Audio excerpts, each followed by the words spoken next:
Hello, my name is Vispienko. In this video we will have a look at different sar9 magazine. I just got some magazines in from SAR USA. Unfortunately the shipment is really not well. They did not package the items, they did not pad it. It's basically the items got into a cardboard box, the box got taped and off it goes. So we had quite some damage, absolute negative shipping for over $30 that they did charge for a flat rate shipping there. I'm not too impressed at all about this, so we're gonna have a look at that first. So I did already check on the different magazines. Some were halfway out, one was fully out. So we see here the plastic is absolute not well. If that would be padded, then it would work.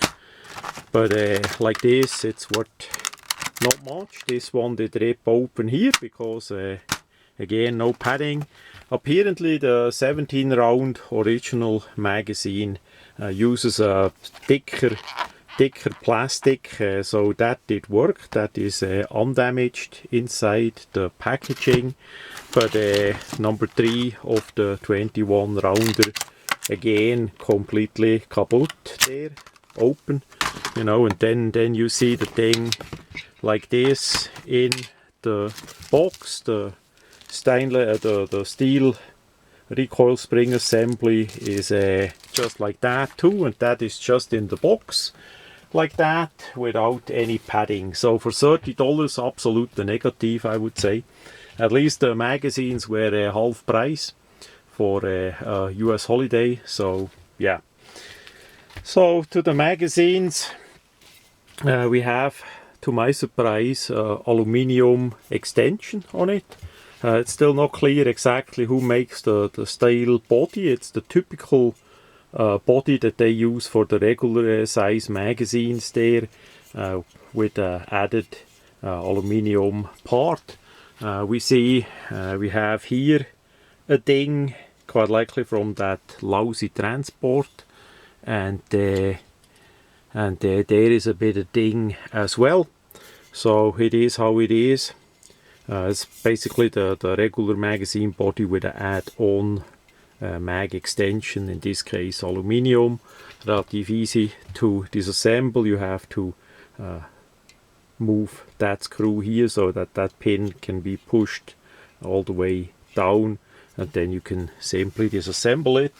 On the back side of the magazine packaging is some more information there, also about the size of the Allen that you need. Now at the end they say to oil slightly the magazine inside.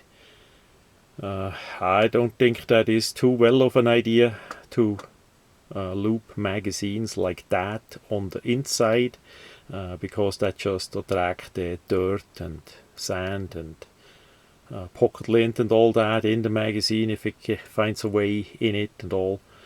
So that's up to you, but yeah, they suggest that on that packaging. Number 2 has a ding there, a ding here, and I'm gonna send the link to that video to SAR USA too. That's how it looks as it is in the frame there, of course all empty. We have it stands out quite a bit, I would say a bit more than an inch, but that is what I wanted. We have that cutout left and right that you can pull on it pretty well and all. Actually, as I want to point it out, the safety is now removed and the flush fit pin is in it. Video is on my YouTube channel on that great device there. It gives you quite a different feel in the hand than with the safety. As we look at the regular magazine that comes with it, that is like this. Again, this time the polymer is pretty good, so that did not get damaged. On the back side we have similar information like by the other magazine there. That's just the original factory magazine, and again too, those magazines are not interchangeable with SIG 320 or VP9 or anything else. With a little bit fitting, apparently the magazine end plates are similar to a SIG 320. They may fit, maybe it needs a little bit fitting, so if you have magazine plates for the 320, that may work. I did not test it out, that's just the feedback what I got. Then the last point, the steel recoil spring assembly. Simple Ziploc bag, no information on it at all. So what we have, basically no polymer. Steel parts that are matte blued, I would say. On this side it looks pretty good. The other side, the front side that sticks out of by the muzzle end, we see quite some machining marks there. They're quite likely they did have a bad Monday or something. That looks relatively rough. It sure will not affect the function there by that rough late work there. It just looks a bit ugly, or on the uglier side. Again, it's just a matte bluing that they put on. I did not test it out yet. I'm gonna put in the comments if I have any problems. I just wanted to replace the polymer spring assembly with a metal one, since they offer that directly from the factory. There are aftermarket ones too, but if you can go directly with a factory one, why not? That would guarantee that the springs are the same like by the polymer one, just with a metal guide rod and the metal parts instead of a polymer.